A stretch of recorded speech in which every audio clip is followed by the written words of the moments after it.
Lord, alam kong Ikaw lang ang makakapagbigay ng aking kailangan. Panginoon, salamat sa bagong simula ng araw.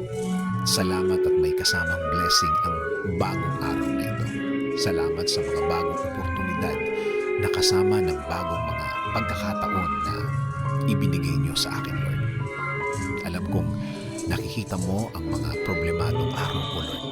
At alam mo din na marami akong problema sa mga nagdaang araw.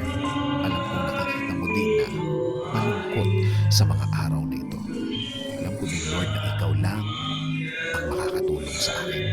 Patawad, Panginoon. Minsan kasi nakakalimutan ko na kaya mong baguhin ang aking sitwasyon. Alam kong kaya mo akong tulungan. Pero imbis na umasa sa iyo, umasa ako sa aking sarili. Umasa ako sa mga kaya